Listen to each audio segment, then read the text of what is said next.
안녕하세요. 경제와 국제 정세를 알기 쉽게 풀어드리는 청곤 TV입니다. 여러분, 최근 전 세계가 충격에 빠졌습니다. 바로 미국이 베네수엘라에 대한 군사적 침공을 전격 단행했다는 소식인데요. 2026년 벽두부터 터진 이 거대한 지정학적 이슈에 많은 분이 불안해하고 계십니다. 기름값 오르는 거 아냐? 환율 폭등해서 내 주식 다 떨어지면 어떡하지? 이런 걱정들이 댓글에서도 많이 보이는데요. 오늘 제가 결론부터 말씀드리고 시작하겠습니다. 이번 사태, 한국 경제에 단기적인 불확실성은 주겠지만 장기적인 충격은 생각보다 제한적일 가능성이 큽니다. 왜 그렇게 분석하는지 미국의 정치적 속내부터 베네수엘라의 원유 가치, 그리고 가장 중요한 우리나라의 환율, 금리, 주가에 미칠 영향까지 핵심만 콕콕 집어 정리해드립니다. 오늘 영상 끝까지 시청하시면 냉정한 투자 판단을 내리는데 큰 도움이 되실 겁니다. 먼저 이번 침공의 배경을 살펴봐야 합니다. 표면적으로 미국은 이민자 문제와 마약과의 전쟁을 명분으로 내세우고 있습니다. 하지만 국제 정세 전문가들은 그 이면의 정치적 계산에 주목하고 있죠. 현재 미국 트럼프 대통령의 상황을 볼까요? 관세 부과 문제와 연방, 대법원의 판결 등으로 정치적 입지가 예전 같지 않습니다. 이럴 때 흔히 사용하는 카드가 무엇일까요? 바로 외부의 적을 만들어 국내의 시선을 밖으로 돌리는 것입니다. 특히 올해 11월에 있을 미국의 중간선거는 트럼프 행정부에 대한 중간평가 성격을 띱니다. 자신의 지지층인 MAGA 세력을 결집시키고 미국을 다시 위대하게라는 구호를 실현하기 위해 강력한 대외 군사 행동을 선택했을 가능성이 매우 높습니다. 결국 이번 전쟁은 경제적 목적만큼이나 정치적 생존이 걸린 정치적 카드라는 분석이 지배적입니다. 그렇다면 왜 하필 베네수엘라일까요? 답은 바로 검은 황금 석유에 있습니다. 베네수엘라는 전 세계 원유 매장량의 약 17%를 가진 자원 부국입니다.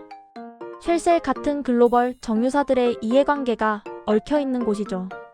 하지만 여기엔 반전이 있습니다.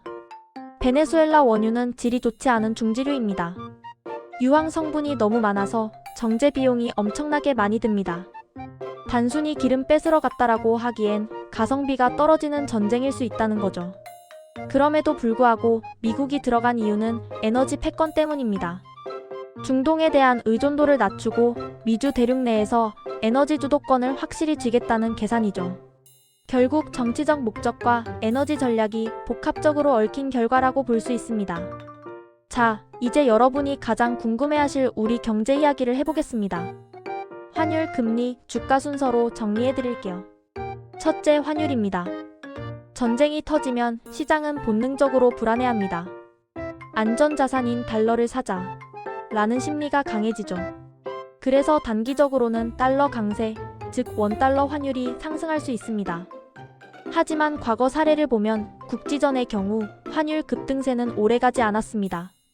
이번에도 제한적인 변동에 그칠 것으로 보입니다. 둘째, 금리입니다. 미국의 금리 결정권자인 연준 패드는 전쟁 뉴스보다 물가와 경기를 더 중요하게 봅니다. 전쟁으로 인해 유가가 미친 듯이 폭등하지 않는 이상 금리 정책의 큰 틀이 바뀌지는 않을 겁니다. 한국은행 역시 미국의 눈치를 보겠지만 직접적인 충격보다는 글로벌 자금 흐름에 따라 소폭 조정되는 수준일 것입니다. 셋째, 주가입니다. 증시는 뉴스가 발표될 때 가장 요동칩니다. 특히 정유, 에너지, 방산 관련 종목은 유가 변동에 따라 민감하게 반응하겠죠. 하지만 대다수의 전문가가 이번 전쟁이 장기전으로 가기보다는 미국의 압도적인 화력으로 조기에 안정화될 것으로 보고 있습니다. 따라서 일시적 등락은 피할 수 없겠지만 우리 증시의 펀더멘털을 흔들 정도의 대폭락은 없을 것으로 예상됩니다. 정리해보겠습니다. 미국의 베네수엘라 침공은 정치적 목적과 에너지 패권이 맞물린 사건입니다. 한국 경제에는 단기적으로 깜짝 놀랄만한 변수는 되겠지만 장기적인 악재가 되기는 어렵습니다. 오히려 우리는 이 전쟁이 얼마나 빨리 종식되는지, 그리고 국제 유가가 어디서 지지선을 형성하는지를 냉정하게 관찰해야 합니다. 공포에 휩쓸려 투매하기보다는 국제 정세의 흐름을 읽으며 차분하게 대응하는 지혜가 필요한 시점입니다. 오늘 제가 준비한 내용은 여기까지입니다. 여러분은 이번 사태가 우리 경제에 어떤 영향을 줄 것이라 보시나요?